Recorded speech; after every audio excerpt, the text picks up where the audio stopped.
அடுத்ததாக படக்குழுவில் இவர் இல்லை, ஆனால் பிரபாவோட வாழ்க்கையில் நீண்ட வெகு காலமாக இவர் பயணித்து கொண்டு இருக்கிறார். ஒரு மென்டாரா, ஒரு பிரதர்ஹுட்டோட பல விஷயங்களில் நாங்கள் எல்லாருமே சினிமாவுக்காக ட்ரைவ் பண்ணிகிட்டு இருக்கும்போது இவரை நாங்கள் பார்த்து வியந்தது உண்டு. இன்னுமே நடிப்பில் மட்டும் இல்லை, பொதுப்பணியிலையும் களப்பணியிலையும் இவர் அவருக்கான ஒரு நேர்த்தியான செயலை செஞ்சிட்ருக்காரு. சௌந்தர் அண்ணாவை அன்போடு மேடை கலைக்கிறோம். ஒரு சில வார்த்தைகள் வாழ்த்தோடு.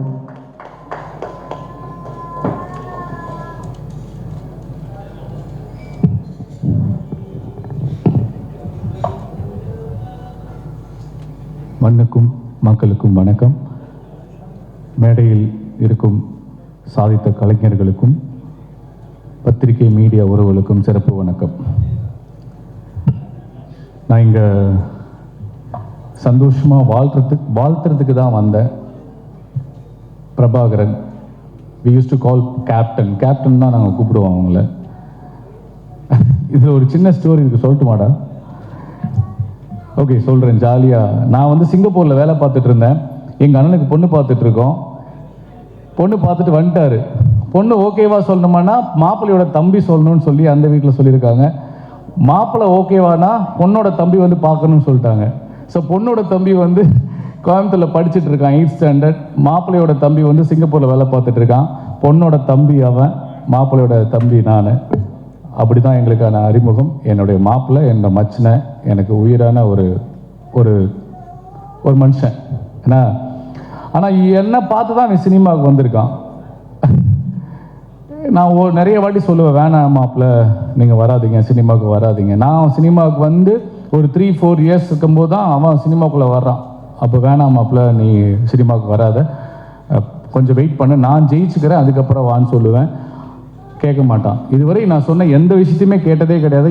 எனக்கும் அவனுக்கும் சண்டை பயங்கரமாக வரும். என் கூட தங்கியிருந்தான். ஒரு டைம் சண்டை போட்டு போயிட்டான். இன்ன வரைக்கும் அவனாக தான் இருக்கான்.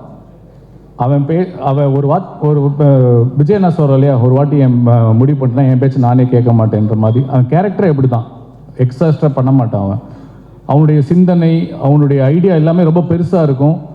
அது நம்மக்கிட்ட கேட்டால் அது என்னடா இதெல்லாம் நடக்குமான்னு தோணும். ஆனால் எப்படியாவது முட்டி மோதி அதை நடக்க வைக்கிறதுக்கு முயற்சி பண்ணுவான். இன்றைக்கி சக்ஸஸ் பண்ணியிருக்கான். ஒரே ஒரு வாட்டி நீங்கள் கை தட்டினீங்கன்னா எனக்காக அவனுக்கு இனிமேல் லைஃப் நல்லா இருக்கணும்னு கடவுளை நான் வேண்டிக்கிறேன். இன்னொன்று, இன்னைக்கு பிரபாகரன் இந்த ஒரு சக்ஸஸில் இருக்கான்னா அதுக்கு முக்கியமான காரணம் எங்கள் மாமா சந்திரன். இங்கே இருக்காரா? எங்க மாமா கொஞ்சம் மேடைக்கு வர முடியுமா? இருக்காரா? இங்க இல்லை. மாமா வாங்க. இல்லை வாங்க நீங்கள் ஒரு நிமிஷம் எனக்காக வாங்க. தயவு செஞ்சு ஒரே நிமிஷம் எனக்காக வாங்க.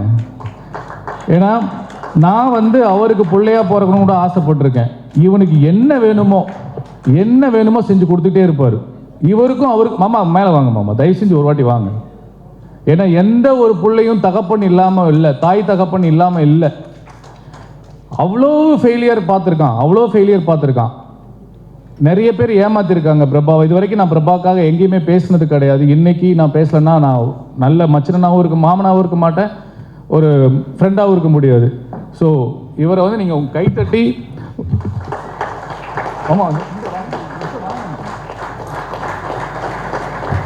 சந்திரன் இவர் இல்லைன்னா பிரபாகரன் இல்லை. இந்த மாதிரி ஏகப்பட்ட தந்தை இல்லைன்னா நல்ல மகன்கள் சாதிக்க முடியாதுன்றது உண்மை. தேங்க்யூ மாமா. இவரை பார்த்து நான் நிறைய டைம் பொறாமப்பட்டிருக்கேன். இவருக்கு நான் பிள்ளையா பிறந்திருக்கலாமே, அவங்ககிட்டே சொல்லுவேன் நான். ஏன்னா அந்த அளவுக்கு தன் பிள்ளையோட கனவுகளுக்கும் தன் பிள்ளையோட ஆசைகளுக்கும் திட்டினா கூட திட்டி சண்டை போட்டுருவார், அதுக்கப்புறம் பணம் போட்டு விட்டுருவார். இது வரைக்கும் இவன் இழந்த பணம் எனக்கு தெரிஞ்சு 3-4 கோடி இருக்கும். இந்த 15 வருஷத்தில் சினிமாவுக்காக இழந்த பணம் 3-4 கோடி இருக்கும். அதுக்கு பின்னாடி நிறைய இழந்திருக்கோம் நாங்கள். இருந்தாலும் அவன் லட்சியம் அவனுக்குன்னு ஒரு இடத்துக்கு வரணும், யாரோட ஒரு சப்போர்ட் இல்லாமல் நம்ம ஜெயிக்கணும் அப்படின்றதுல போராடிட்டு இருக்கான். இன்னைக்கு உண்மையாகவே இவனுடைய வெற்றி, இது வரைக்கும் நான் அவனுடைய வெற்றி எதுக்குமே நான் பாராட்டல, இந்த வெற்றியை உண்மையாகவே பாராட்டுறேன். என்ன காரணம்னா இந்த படத்தை ரொம்ப கம்மியான செலவில் எடுத்தது ஒரு மிகப்பெரிய வெற்றி, லோ பட்ஜெட்டில். அதுக்கப்புறம் எக்ஸ்ட்ரா செலவு பண்ணி இந்த படத்தை ப்ரமோட் பண்ணதில் அவன் ஜெயிச்சிட்டான். ஒரு பெரிய ப்ரொடியூசராக ஜெயிச்சிட்டான். உண்மையிலே இனிமேல் இன்னும் இதோட ஒரு பெரிய பெரிய ப்ராஜெக்ட்ஸ் அவன் நம்பி கொடுப்பாங்க, ஃபினான்சியர்ஸ் நிறைய இன்வெஸ்ட் பண்ணுவாங்கன்ற நம்பிக்கை எனக்கு இருக்குது. நானும் அதுக்கு உத்தரவாதம் கொடுக்குறேன். ஸோ பிரபா வந்து ஒரு நல்ல ப்ரொடியூசராக இப்போ நான் சொல்லியிருக்கேன்.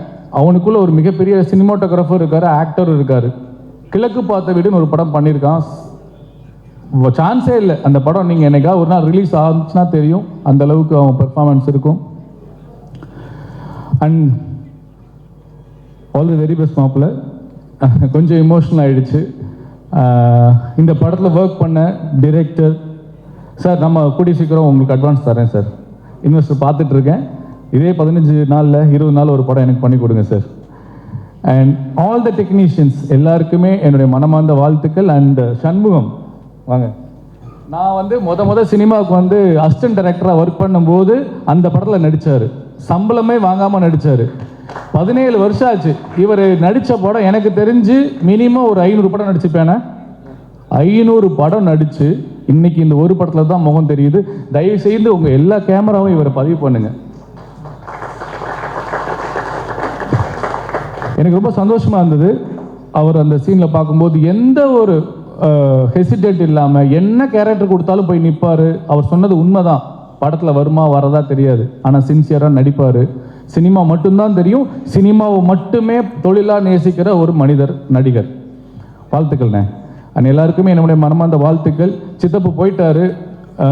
பருத்திவரனில் ஒரு டைலாக் வரும், சித்தப்பு சின்ன வயசில் நல்லா கருன்னு ஒரு வண்டு மாதிரி இருந்தா இப்போ பல்ஸ் பார்க்குறதுக்கு பாலிஷாக இருக்கா சித்தப்பு, எப்படி சித்தப்பு? அதெல்லாம் காசு பணம் வந்தால் காக்கா கூட கலராக இருக்கா. இந்த மாதிரி நான் அவர்கிட்ட நிறைய டைம் பேசியிருக்கேன். அவர் மட்டும் அப்படியே இருக்கார். காசு பணம் வந்தாலும், புகழ் வந்தாலும், தோல்வி வந்தாலும், எவ்வளோ பிரச்சனைகள் வந்தாலும் அதே மாதிரி இருக்கார் மனுஷன். எப்படின்னு கேட்பேன். நீ வந்து நம்பிக்கையாக ஓடிக்கிட்டே இருந்துவார். சினிமாவை மட்டும்தான் எனக்கு தெரியும், சினிமாவை நடிச்சு போயிட்டே இருக்காரு. அவர் தான் இந்த படத்தை இன்னும் ஒரு படி தூக்கி நிப்பாட்டி இருக்காரு. அவுட் அண்ட் அவுட் இந்த பிரபானுடைய எனக்கு பிடிச்ச விஷயம் என்னென்னா, இந்த ப்ராஜெக்டில் என்ன காஸ்டிங் போடணும், என்ன இன்வெஸ்ட் பண்ணணும், இது எப்படி மார்க்கெட் பண்ணணுன்றதுல சூப்பராக பண்ணியிருக்கான். எகெயின் அண்ட் அகெயின் பிரபாவை மட்டும்தான் எனக்கு பெருசாக தெரியுது. நான் சொந்தக்காரன்றனால சொல்ல. அடுத்த படம் இதை விட பெருசாக பண்ணுமாப்புல. வாழ்த்துக்கள். அண்டு பத்திரிகையாளர் யாரோ சொன்ன கருத்துக்கு நானும் உடன்படுறேன். கலையும் அரசியலும் இல்லாமல் வாழ்க்கை முழுமையடையாது. உங்கள் வெப்சீரிஸில் ஒரு டைலாக் போன போக்கில் சொல்லியிருப்பீங்க. சூப்பரான அரசியல் சொல்லியிருப்பாங்க. இந்த விமான நிலையெல்லாம் ஒருத்தர் அவருடைய இடத்த எழுதி கொடுக்காம யாருமே ஒன்றும் பண்ண முடியாது, அது சென்ட்ரல் கவர்மெண்ட்டாக இருந்தாலும் சொல்லி ஒரு சின்ன வார்த்தையை அழகாக ஒரு டைலாக்காக சூப்பராக சொல்லியிருப்பீங்க சார். அதுக்காக எங்கள் தமிழக வெற்றி கழக தலைவர் விஜய் அண்ணா வந்து பெருசாக போராடிட்டு இருக்காரு. அங்கே இருக்கவங்கள ஓட்டாக பார்க்காம 10,000 குடும்பம்னு பார்க்காம ஒரு மிகப்பெரிய ஒரு பெரிய போராட்டத்தை எடுத்து கையில் எடுத்து சட்டமன்றத்துக்கு கூட உள்ள போகிற அளவுக்கு கூட முயற்சி பண்ணிட்டு இருக்காரு. ஸோ இந்த மாதிரி விளக்கங்கள்லாம் வந்து எங்களுக்கு இன்னும் ஊக்கமாக இருக்குது அதெல்லாம் பார்க்கும்போது.